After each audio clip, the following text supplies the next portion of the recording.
My name is Suzanne Sivieng and I'm originally from Vientiane, Laos. And this is my mum. Mum, what's your name? Bounkeo Sivieng. And mum is actually from Pavan in Laos. And where do you live now?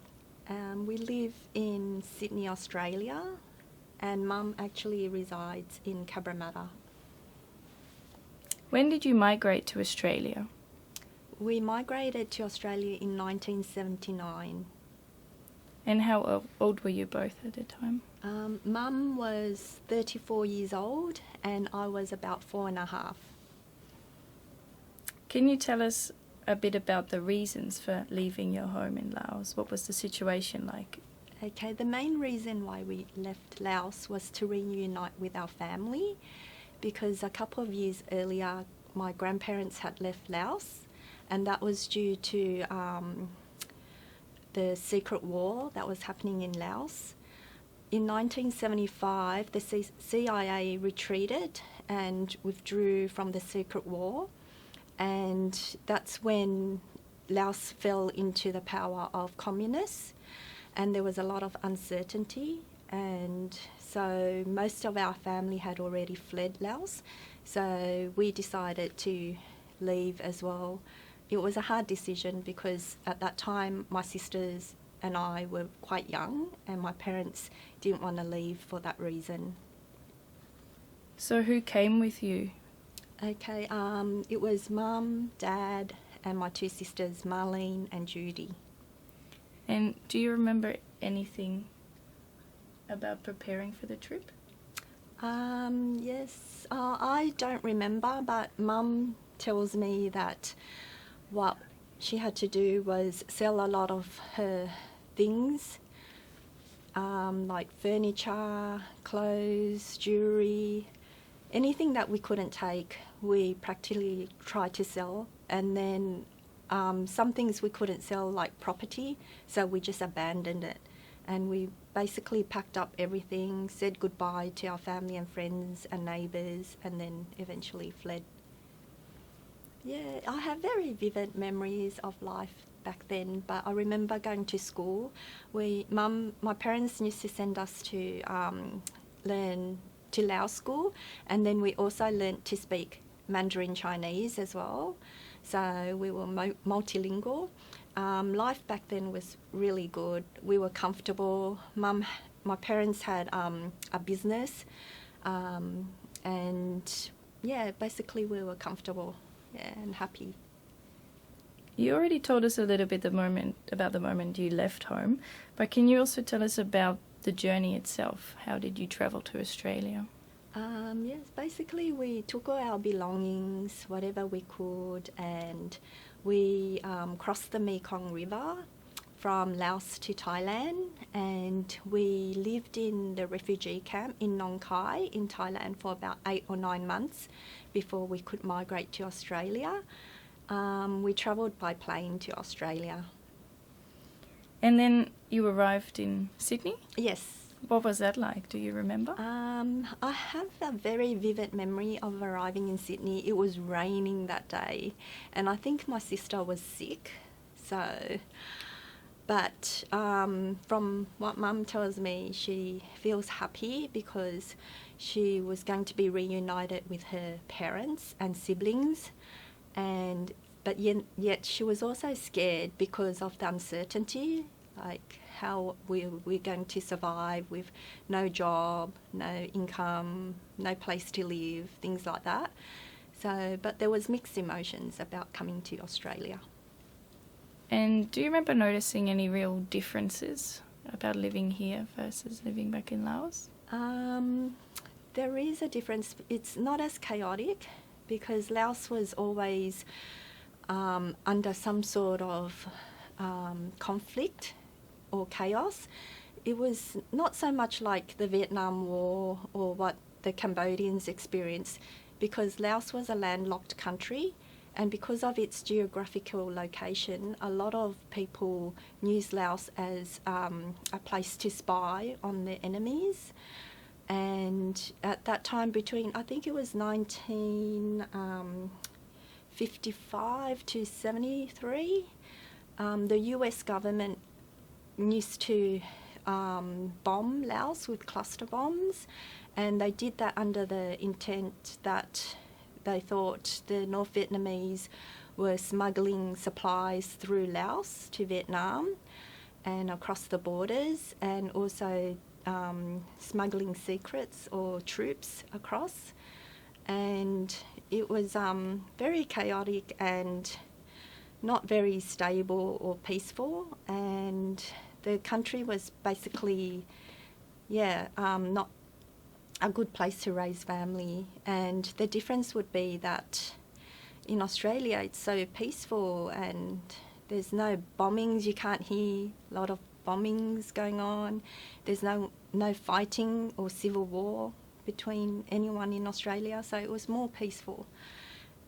Today, I think Laos is the most bombed country per capita in the whole, in worldwide, and there's still 8 million cluster bombs that haven't been detonated in Laos, and today farmers still go out and plough the fields and they would strike a cluster bomb and they either get injured or die from it. So yeah, that's not something that is very good for raising family. Yeah, so that's why we left. Have you ever been back since moving to Australia? Yeah, we actually went 3 years ago. I took Mum back to Luang Pavan, and everything was still there, like the buildings and everything, but although most of our family have fled, and she saw the old house that she used to live in. She saw the royal palace that she used to dance in. We went in as tourists. We weren't allowed to take pictures, but we saw the little headwear that Mum had and the little long silver fingernails. They were all in cabinets. And we also saw similar pictures, and it just gave me goosebumps, and I felt so proud of Mum having been involved at that time, and I think that's why I treasure these photos. Yeah, and Mum would walk along the street in Luang Prabang and she would point to the buildings and she'll tell us stories. She'll go, oh, that's where I went to school, that's where I swam, and that's where the prince lived. And she would tell us stories about how she remembers when the king had a big feast and everyone in the community was invited and things like that. And it's very nice. Yeah. You've already told us a bit about the images. Mm-hmm. Can you just describe what's on the photographs?